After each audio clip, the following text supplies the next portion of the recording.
Graça e paz, boa noite a todos, que Deus a todos abençoe. O apóstolo Paulo é um homem que soube, como poucos, usar situações difíceis em benefício do propósito que o motivava, a pregação do Evangelho.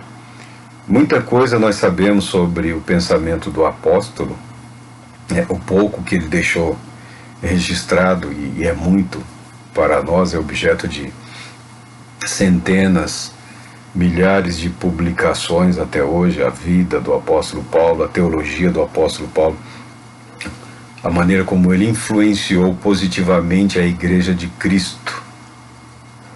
E numa dessas ocasiões o apóstolo Paulo estava preso em Roma, ele estava em prisão domiciliar. E ele enviou uma carta, como costume dele, quando ficava preso, enviou uma carta aos filipenses, a uma igreja que cooperava com o apóstolo, que ajudava no ministério e também nas necessidades pessoais do apóstolo. Uma igreja que teve como um dos presbíteros, como um dos bispos, Lucas, o escritor do Evangelho e de Atos dos Apóstolos. E o apóstolo Paulo inicia a carta dele aos filipenses agradecendo a Deus, No verso 3 ele diz: dou graças ao meu Deus todas as vezes que me recordo de vocês. Em todas as minhas súplicas em vosso benefício sempre oro com alegria em razão da vossa cooperação na causa do Evangelho desde o primeiro dia até agora.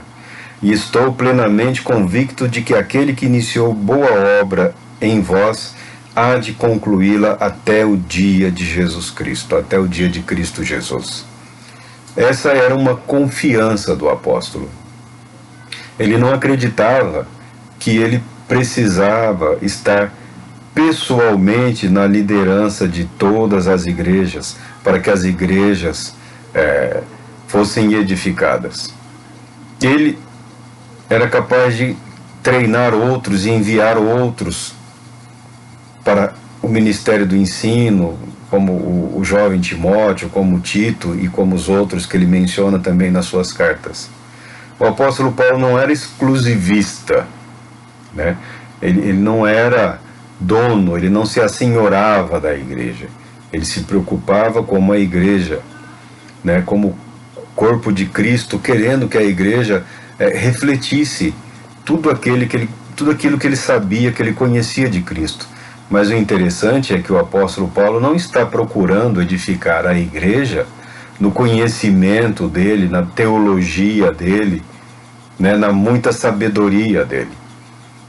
O objetivo dele como apóstolo, no que diz respeito a ensinar a igreja, é ensinar a igreja a depender de Cristo, ensinar a igreja a permitir que o Espírito Santo a conduza no caminho de crescimento, amadurecimento. O apóstolo escolheu o caminho que é o caminho sempre da fé. Quando ele pregava o Evangelho da graça, da salvação pela fé, não era mera teoria. Era uma convicção e também uma postura diante de Deus e diante dos outros. Ele estava preso em Roma e enviou esta carta abençoando a igreja, agradecendo e preocupado também com algumas coisas que já se mostravam. Isso aqui deve ter sido por volta do ano 60 e alguma coisa depois de Cristo, uns 20 e poucos, 30 anos após a morte e ressurreição do nosso Senhor. E o apóstolo Paulo fala: suplico isto em oração, que o vosso amor fraternal cresça cada vez mais no pleno conhecimento e em todo o entendimento, a fim de que possais discernir o que é melhor, para que vos torneis puros e irrepreensíveis até o dia de Cristo, plenos do fruto de justiça, fruto este que vem por meio de Jesus Cristo, para a glória e louvor de Deus. Olha aqui, que bela apresentação, Que bela declaração de fé. Que confiança absoluta o apóstolo Paulo tinha e expressava em Jesus Cristo. Aquele que iniciou boa obra em vós, suplico que o vosso amor fraternal cresça. É uma indicação de que as rusgas, né, as dissidências, as divisões já estavam se tornando. E o fato de Paulo estar preso, ele já havia criado um grande número de inimigos e de adversários, né? Não eram poucos os que não gostavam do apóstolo Paulo. Não só pelo evangelho que ele pregava, mas pela maneira como ele vivia o evangelho que ele pregava, procurando de todas as formas não ser um peso para as igrejas, mas ser um exemplo para os cristãos de toda a parte, né? E Paulo fala que eu desejo, portanto, irmãos, que saibais que tudo o que me aconteceu tem, ao contrário, servido para o progresso do evangelho, de tal maneira ficar evidente para toda a guarda do palácio e para todos os demais que é por causa de Cristo que estou na prisão. Interessante, né? Ele estava em prisão domiciliar, guardado por soldados. Foi permitido a ele alugar uma casa, né, em Roma, né, e a guarda do palácio era responsável também pelos prisioneiros, né, desses que seriam levados a julgamento perante o imperador. A guarda pretoriana, dizem que era uma guarda especial, uma guarda do palácio, a guarda do imperador. Ela composta por cerca de 9.000 homens. O apóstolo Paulo fala que ficou evidente para toda a guarda pretoriana aqui que ele estava preso por causa do evangelho de Cristo. O tempo que ele permaneceu preso, ele teve oportunidade de proclamar o evangelho de Jesus Cristo, né? Os guardas faziam os turnos e Paulo aproveitou a oportunidade, porque as pessoas, a curiosidade humana, ela é interessante. A própria curiosidade é uma oportunidade para você falar por quê. Mas você é daqui? Não sou, o que aconteceu, tal. E ele acabava, de maneira eficiente, comunicando o evangelho de Jesus Cristo. Então você está preso aqui porque você acredita, exatamente, eu acredito que o Filho de Deus se fez homem, morreu na cruz pelos nossos pecados, ressuscitou, subiu aos céus e um dia retornará para reinar sobre toda a terra.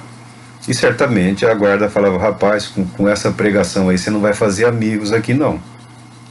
Mas o apóstolo Paulo era um homem convicto, um homem cheio de fé.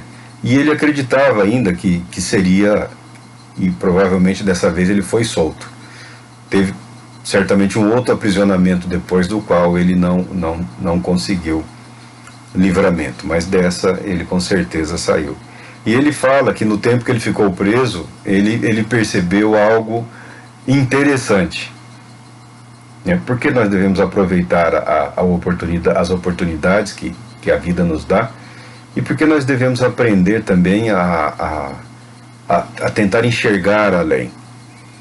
Né? E os irmãos, em sua maioria, motivados no Senhor por minhas algemas, ousam pregar com mais coragem e determinação a palavra de Deus. Então a igreja, que já havia uma igreja em Roma também, né, vendo um dos apóstolos aprisionados, né, não enfraqueceu na fé.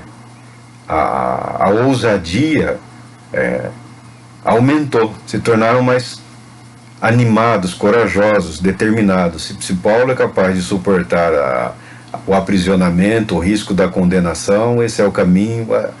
A igreja se avivou. Isso não agradou todo mundo. Aí que eu chamo a atenção, né? A igreja pregava mais ousadamente o evangelho de Jesus Cristo, com Paulo preso lá em Roma. Aí surgiu uma outra coisa aqui também que chamou a atenção dele, né?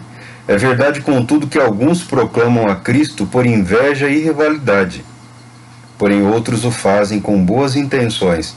Inveja e rivalidade. Interessante isso, né? Alguém se dispor a pregar o evangelho com essa motivação com motivações mesquinhas, né? Espúrias, né? certamente distorcendo alguma coisa no Evangelho, com a intenção de tentar prejudicar o apóstolo que estava preso. É o que ele fala aqui, ó.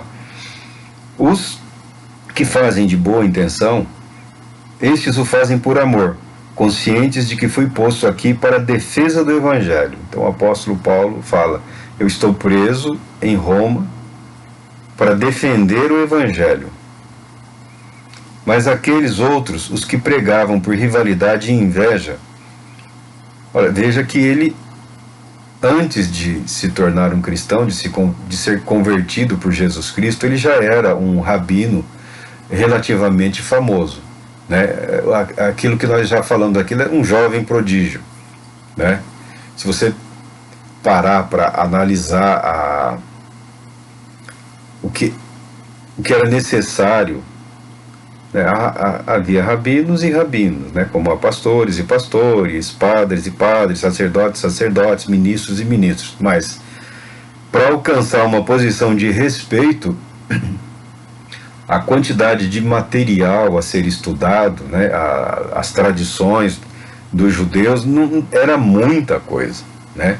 E o apóstolo Paulo, ainda no judaísmo, foi um daqueles que dedicou boa parte da vida ao estudo da palavra de Deus.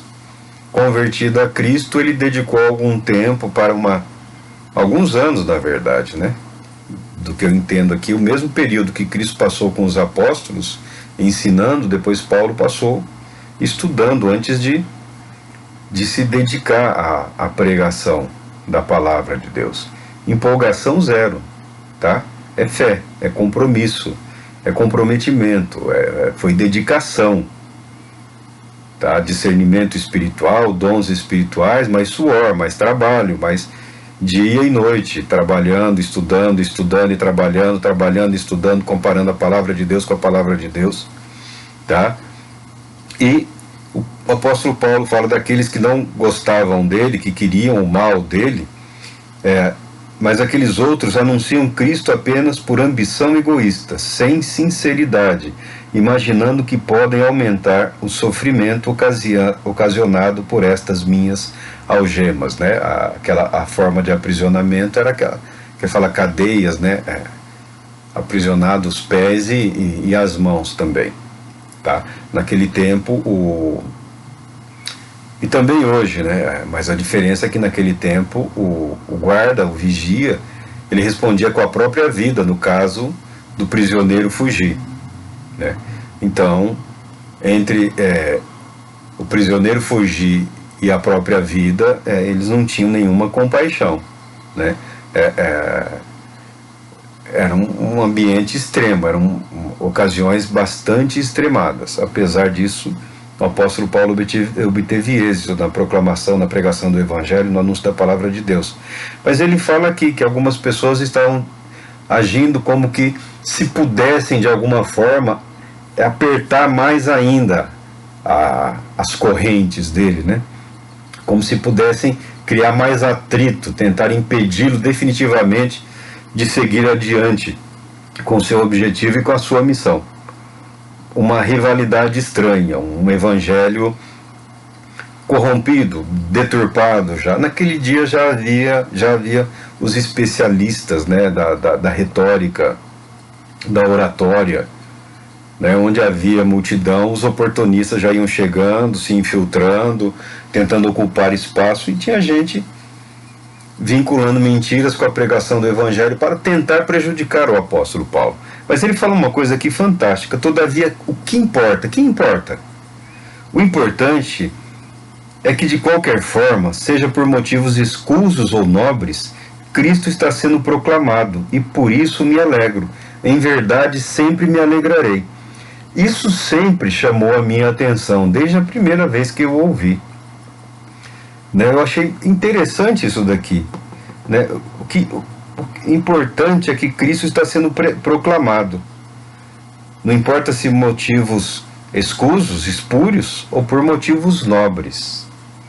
Por quê agindo assim? Porque o apóstolo Paulo não tinha nenhum interesse em estabelecer um domínio sobre as pessoas. Ele tinha um compromisso, um comprometimento com Cristo, com a ministração do Evangelho feita por ele, né? E o que ele garantia e o que ele procurava manter zelosamente era o padrão de qualidade daqueles que ele enviava em seu nome para ensinar nas igrejas, né? Como Timóteo, Tito, os tempos que ele caminhou com Silas, com Barnabé. Depois ele acabou se separando de Barnabé, que foi no começo, fez algumas viagens missionárias na companhia de Silas, e João Marcos também, né? E vários outros. Ele não era um homem isolado, né?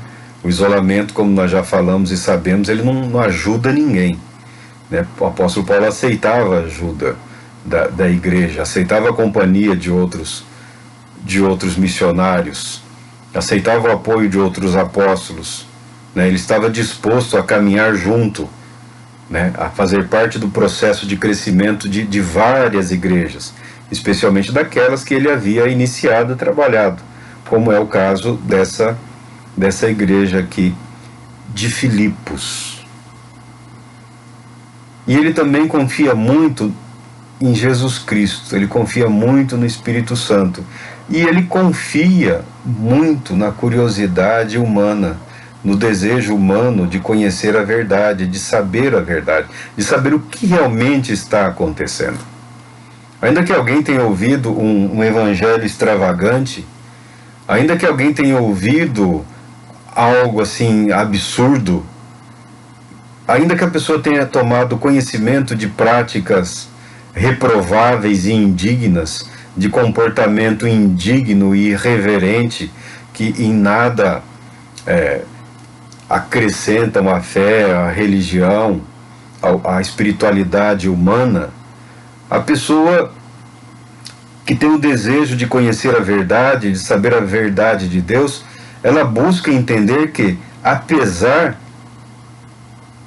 da aparência, ou apesar da evidência de que há algo errado naquilo, mas e além desse fato? Existe realmente um Deus? Quem é esse Cristo? O que significa isso? O que significa esse nome? Esse Jesus que é o Cristo, esse Deus que se fez homem, Filho de Deus que se fez homem. Como isso? O porquê disso? Qual o propósito disso? Então o apóstolo Paulo confia que nós não nos contentaríamos com a mera aparência, com as primeiras palavras, né? Com as primeiras manifestações. Não tiraríamos conclusões precipitadas após ouvir este ou aquele que se diz apóstolo, profeta ou qualquer outro título ou apresentação, buscando invocar autoridade sobre outros, né? E não manifestar na sua vida a graça, o amor e o poder advindo do compromisso com Cristo, com o Evangelho de Jesus Cristo. O apóstolo Paulo também confiava, porque ele conhecia a natureza humana, ele conhecia muito do ser humano, né? O ambiente religioso, a vida que ele levou e a vida que todo mundo leva, nos leva a acreditar que nós somos capazes de compreender sempre um pouco da natureza humana, de maneira que nós não nos surpreendemos, como o apóstolo Paulo não se surpreendeu quando alguns que queriam prejudicá-lo estavam proclamando um evangelho por inveja, como se aquela pregação equivocada fosse causar uma punição maior ao apóstolo. E ele fala: não, o importante para mim é que Jesus Cristo seja anunciado. O importante para mim é que Jesus Cristo seja proclamado. Porque aquele que ouvir e tem o anseio de Deus e tem a vontade de conhecer a Deus, e tem aquela expectativa de saber a verdade das coisas, essa pessoa vai buscar entender, essa pessoa vai se interessar pela verdade, vai querer saber como tudo começou. Veja que o Evangelho de Lucas, a forma criteriosa, detalhada, a pesquisa que ele fez, foi a campo, foi atrás das testemunhas, procurou pelas pessoas. É um evangelho lindo, um evangelho esteticamente maravilhoso. A mente humana tem curiosidade.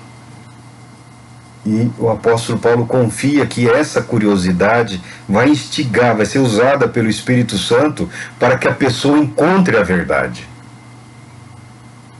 A ponto de você poder falar assim, olha, eu discordo disso e daquilo. Entretanto, eu sei que há um Deus. Eu sei que há um Cristo. Eu sei que esse Jesus Cristo vive, que está à destra do Pai. Então os erros, os equívocos, a maldade, a ambição, a ganância, o desespero ou o ódio deste ou daquele, neste ou aquele momento, nós podemos aproveitar isso em nosso favor. O que esse sujeito está exibindo aí? Será que isso existe? Isso vale? Tem algo de verdade por trás disso?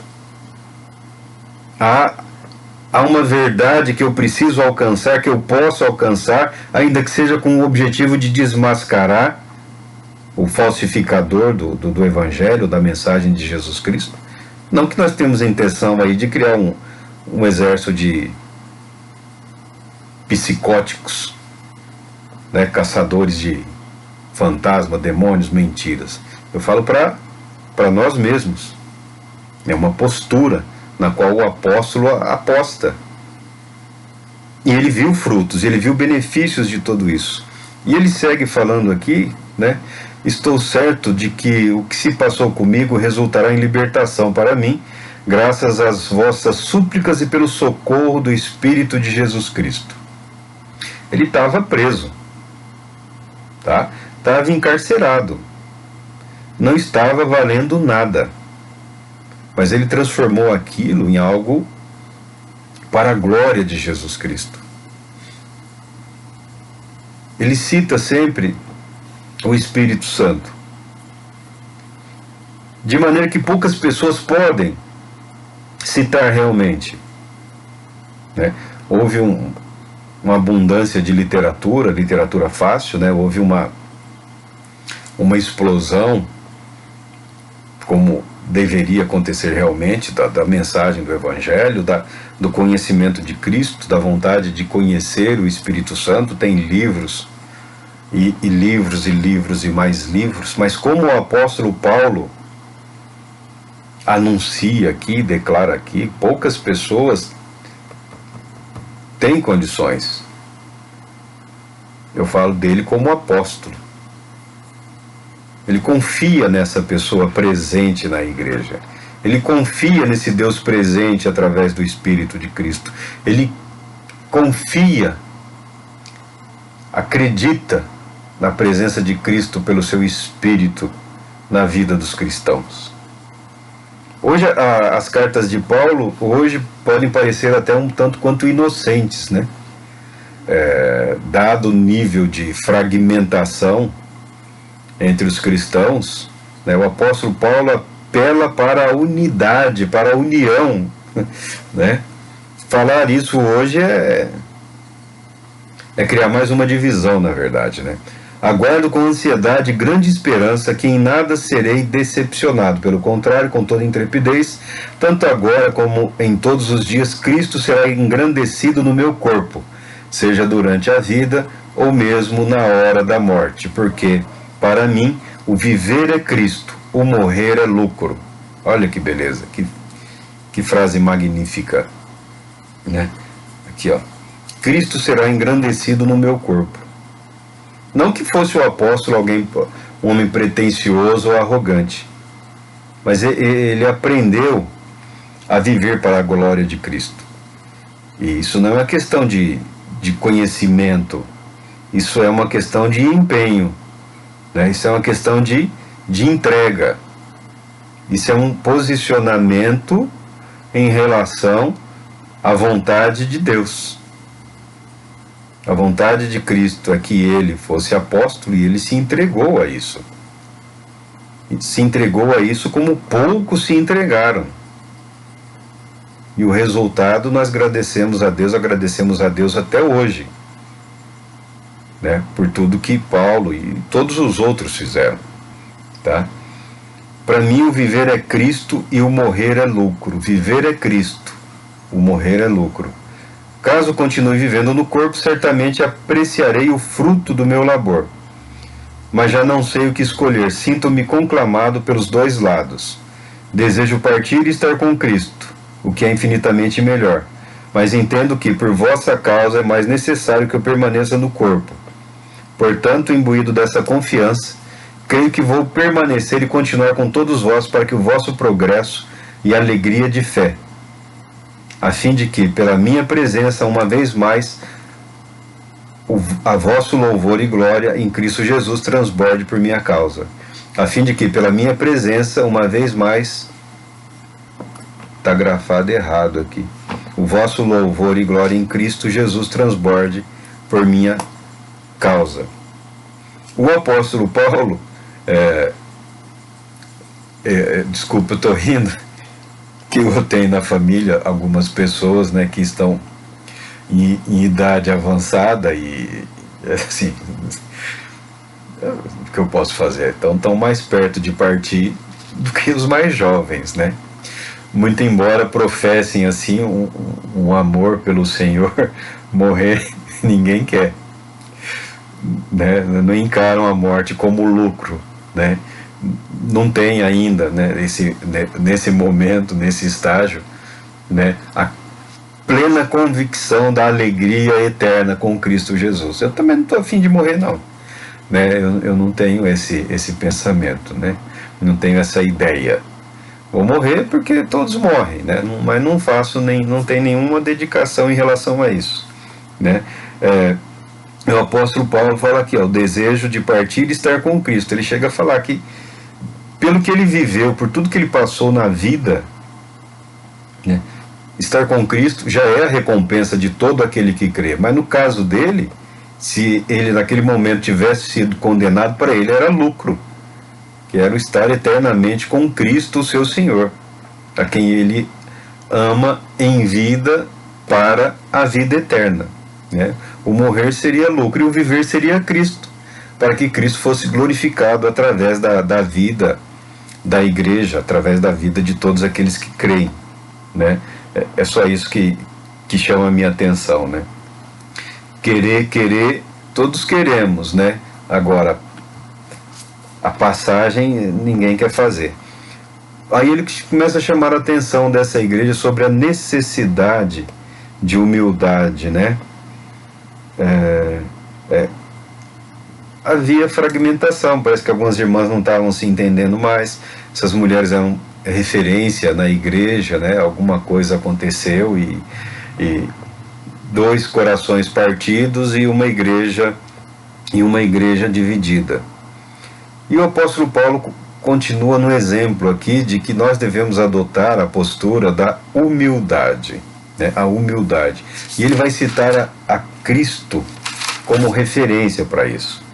Portanto, se por estarmos em Cristo temos algum poder, algum encorajamento de amor, alguma comunhão no Espírito, alguma profunda fraternidade e compaixão, completai a minha alegria tendo o mesmo modo de pensar, o mesmo amor, um só Espírito e uma só atitude. Nada façais por rivalidade, nem por vaidade. Pelo contrário, cada um considere com toda a humildade as demais pessoas superiores a si mesmo. Cada um zele não apenas por seus próprios interesses, mas igualmente pelos interesses dos outros, né? Espiritualidade não funciona, não é uma competição, né? Não existe isso, né? Quem é um ser mais espiritual, por isso que falamos que o isolamento é equivocado. Algum momento de solidão é necessário. momentos e ocasiões a sós são importantes, né? A sós comigo mesmo, a sós no meu culto a Deus, na minha devoção ao Senhor, nós precisamos disso. Mas nós precisamos também do outro, para uma edificação, para uma construção, para o desenvolvimento de uma espiritualidade mais intensa. Vamos falar em intensidade, né? Não é quantidade e não é superioridade, né? É intensidade de uma espiritualidade madura. Nós precisamos do outro. Nós precisamos aprender a suportar o sofrimento do outro, ajudar o outro nas suas dificuldades, na sua fraqueza, né? Nós precisamos estar atrelados, unidos, como um só corpo. Não é uma competição, né? E o espírito de competição se instalou na vida de muitos já faz bastante tempo, né? Eu vou provar, né? Eu vou deixar evidente, né? O meu alvo é alcançar 15 mil. Deus do céu, não é esse o espírito. Não é esse o espírito. O objetivo do apóstolo é cooperar com Deus na obra da salvação. É cooperar com Cristo. É cooperar com o Espírito Santo. É aprender a agir em comunhão com Deus e com os irmãos. Se fosse só com Deus, né? Mas com os irmãos dá um certo trabalho. Por isso que eu falo, né? A espiritualidade é para a realidade, é para o dia a dia, é para o compromisso, é para o viver diário. Não é algo lúdico, não é algo fora, não é uma fuga da realidade, não é uma fuga da vida, não é um entorpecimento intelectual ou de espírito, muito pelo contrário. É um discernimento, é um esclarecimento com vistas à execução da vontade desejada pelo Senhor. E aqui é um dos textos mais bonitos do apóstolo, na minha opinião. Ele tem textos fantásticos, ele tem uma compreensão maravilhosa, o apóstolo Paulo, né? Por isso que eu falo, o homem é o dom, né? E Deus concedeu uns para o indivíduo.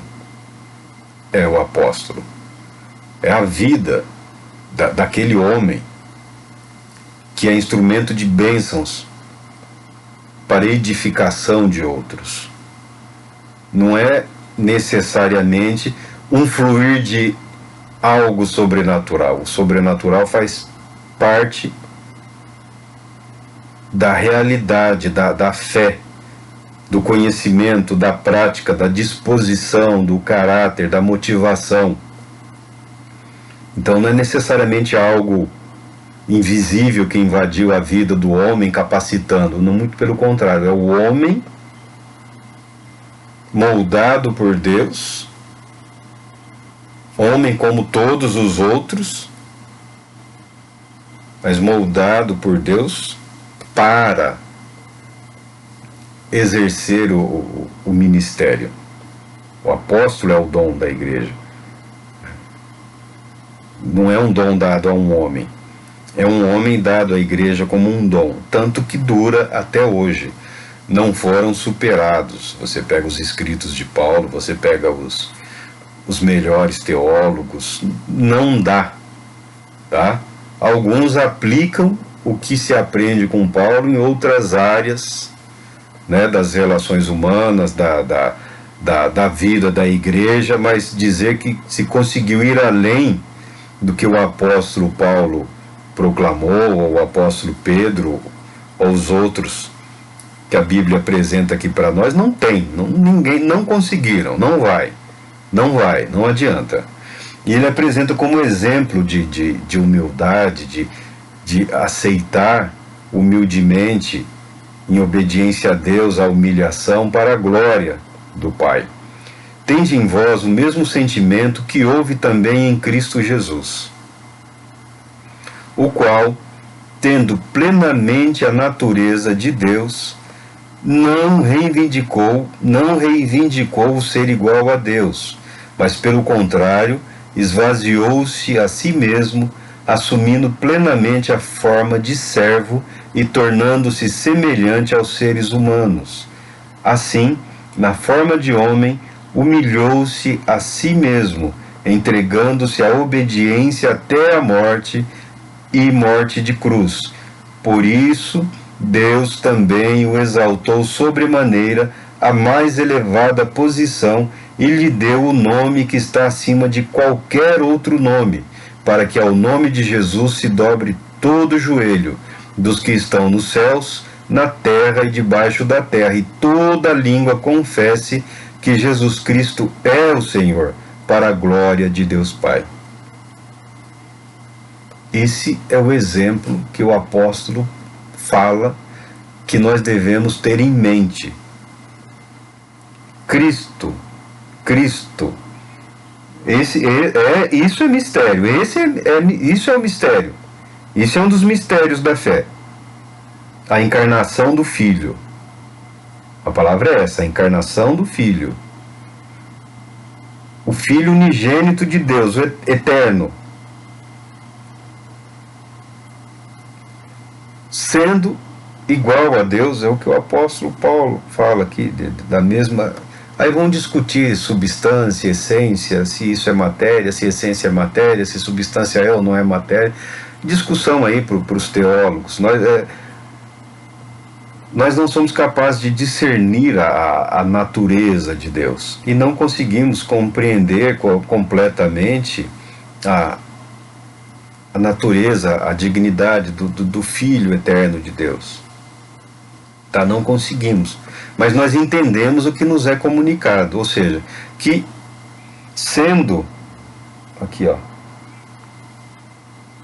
o qual tendo plenamente a natureza de Deus, de igual natureza do Pai, não reivindicou, assumiu a forma humana, né, a encarnação, fez-se homem. Paulo simplifica aqui, porque fez-se homem, o Filho poderia ter aparecido em forma humana. Não, mas ele não apareceu meramente em forma humana. Ele fez-se homem através do nascimento, como todo e qualquer homem. Ao assumir a humanidade, o Filho de Deus não quebrou a regra. Podia aparecer como homem, podia assumir só a forma, poderia, mas estaria quebrando a regra, né? Ele esvaziou-se da sua glória, da sua majestade, assumiu a forma de homem, humildemente nascendo de uma mulher. É o milagre da encarnação, né? Maria deu à luz a um homem, a Jesus. Ela não... Porque o Filho de Deus se fez homem, gerado no ventre de Maria, um bebê, nasceu um bebezinho lá, uma criancinha, um bebê como todo bebê. Respeitou as regras do crescimento, da alimentação, da educação. Nunca fez essa reivindicação, fez as declarações de que poderia, se o quisesse. Tinha pleno conhecimento de quem era, tinha pleno conhecimento da verdade, mas assumiu a humanidade na condição de servo, e como servo obedeceu em tudo ao Pai. Obediência que o levou à morte, e à morte na cruz. Coisa que ele também sabia, mas não fugiu disso. Aceitou o plano, porque a nossa salvação dependia do cumprimento do plano de Deus. E ele não fugiu ao propósito de Deus. Jesus em nenhum momento abandonou a humanidade que dele precisava, muito embora boa parte dela nem sequer o reconheceu. Nisso Deus prova o amor dele para conosco. Nisso Deus prova o amor dele.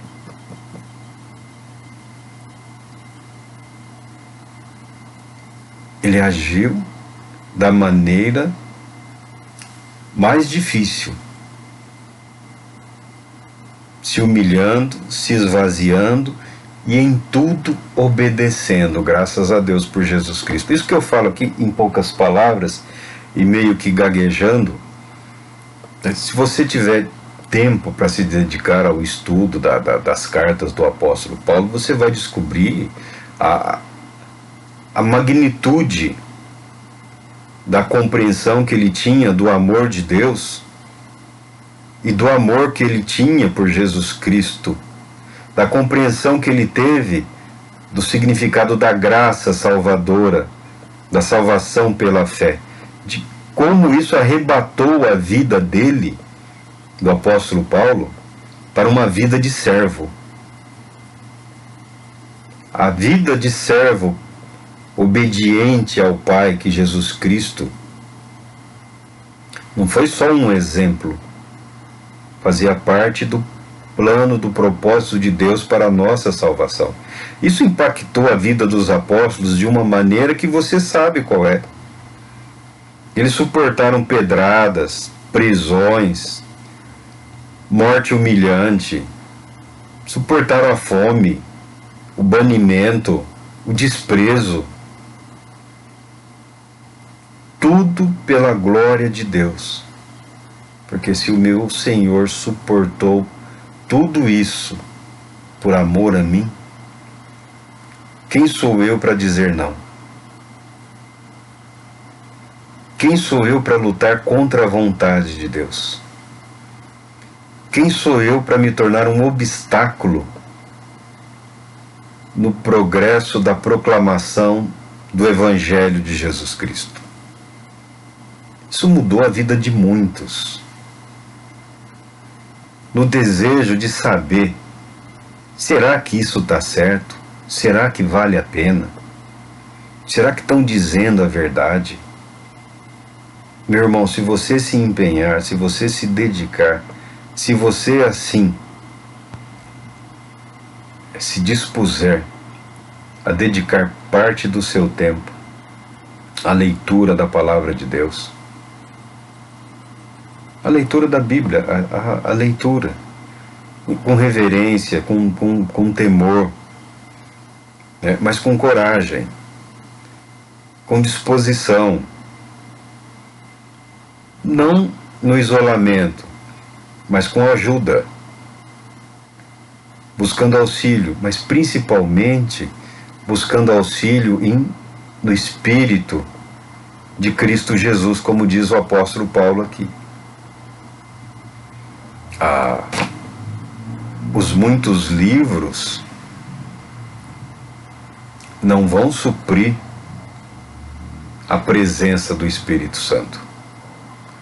Os muitos livros nos indicam que nós precisamos nos submeter à doce orientação do Espírito de Cristo para que a nossa vida tenha algum progresso.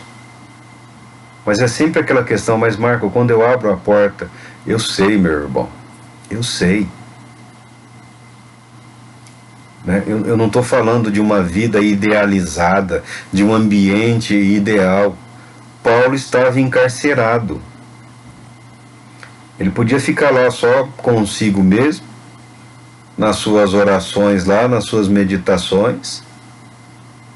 Poderia ter se calado, mas não. Se eu fui arrastado até essa condição, pensava ele, se eu fui arrastado até aqui, é porque Deus tem um propósito. Nós não temos conhecimento do plano de Deus especificamente para as nossas vidas no dia a dia.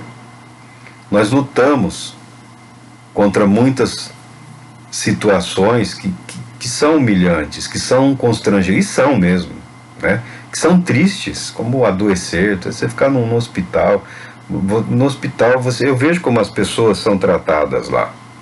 Eu, graças a Deus, nunca foi preciso me submeter a uma cirurgia, ficar dias internado, mas você é mais um corpo ali, a sua dignidade exposta, o seu corpo, né?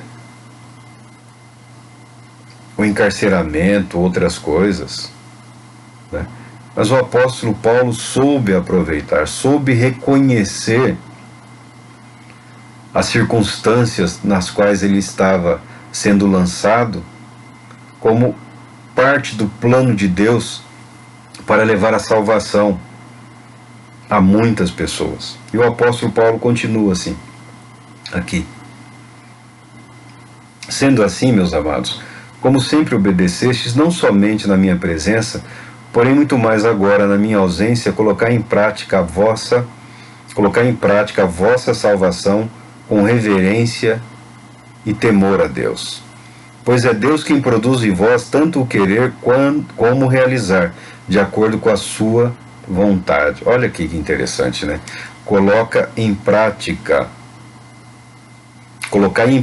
a vossa salvação com referência e temor a Deus, com reverência, colocar em prática. Salvação é para a vida. Nós somos salvos para a vida eterna, mas vivendo neste mundo. Espiritualidade, dons espirituais, fruto do Espírito, todos esses belos ensinamentos que povoam a mente de praticamente todos os cristãos hoje, porque tem, graças a Deus, tem muita gente pregando, proclamando o Evangelho de Jesus Cristo hoje, mas isso é para a vida. Não quero ofender você, mas não é para recreação. Você fala, mas eu quero viver esse Evangelho. Mas eu quero viver esse dom, você não quer colocar isso para a vida. Você quer para momentos de espiritualidade, de comunhão com Deus, não é isso? Esse é um outro caminho. Esse caminho de comunhão com o Pai, na meditação da palavra, na comunhão do Espírito, na adoração, na devoção pessoal, também é para a vida. Você pode se questionar por que não acontece como a palavra de Deus ensina, como eu gostaria e como eu sinceramente desejo. Muito embora você dedique horas do seu dia para a oração, para a meditação, para a contemplação, por que você não se permite viver? Você não se desafia. Você não se expõe pelo medo de fracassar, pelo medo de ser confrontado, pelo medo de ser atacado. Você só experimentará mais intensamente do amor de Deus quando tudo isso que você busca, e eu creio que sinceramente, no seu devocional particular com Deus, quando você compreender que isso é para a vida, é para o dia a dia, é para aqueles ambientes que você não gosta, é para aquelas pessoas que te afrontam e te atacam. É aí que você é testado, provado, é aí que você é afiado, é moldado. Você fala, mas eu estou sendo apedrejado. Mas você vai superar isso. Você vai superar isso. O sofrimento não é para sempre, a angústia não é para sempre. Esse testar, esse confrontar não é para sempre. Em algum momento você vai romper a barreira. Em algum momento você vai entender que é o simples viver em humilde obediência ao Pai. E Paulo fala aqui, porque É Deus quem produz em vocês tanto o querer como o realizar de acordo com a sua boa vontade. Fazei tudo sem murmurações nem contendas, para que vos torneis puros e irrepreensíveis, filhos de Deus inculpáveis, vivendo em um mundo corrompido e perverso, no qual resplandeceis como grandes astros do universo, retendo firmemente a palavra da vida, para que no dia de Cristo eu tenha motivo de me gloriar no fato de que não foi inútil que corri e trabalhei. Olha que beleza. O apóstolo Paulo confia em Jesus Cristo. O apóstolo Paulo confiou na igreja de Filipos. O apóstolo Paulo confiou que nós, que fomos alcançados pela palavra do Evangelho, pela ministração dele, não vamos fazer com que ele passe vergonha no dia de Cristo. O apóstolo Paulo espera se orgulhar de nós. Que Deus te abençoe, te conceda a paz. Boa noite.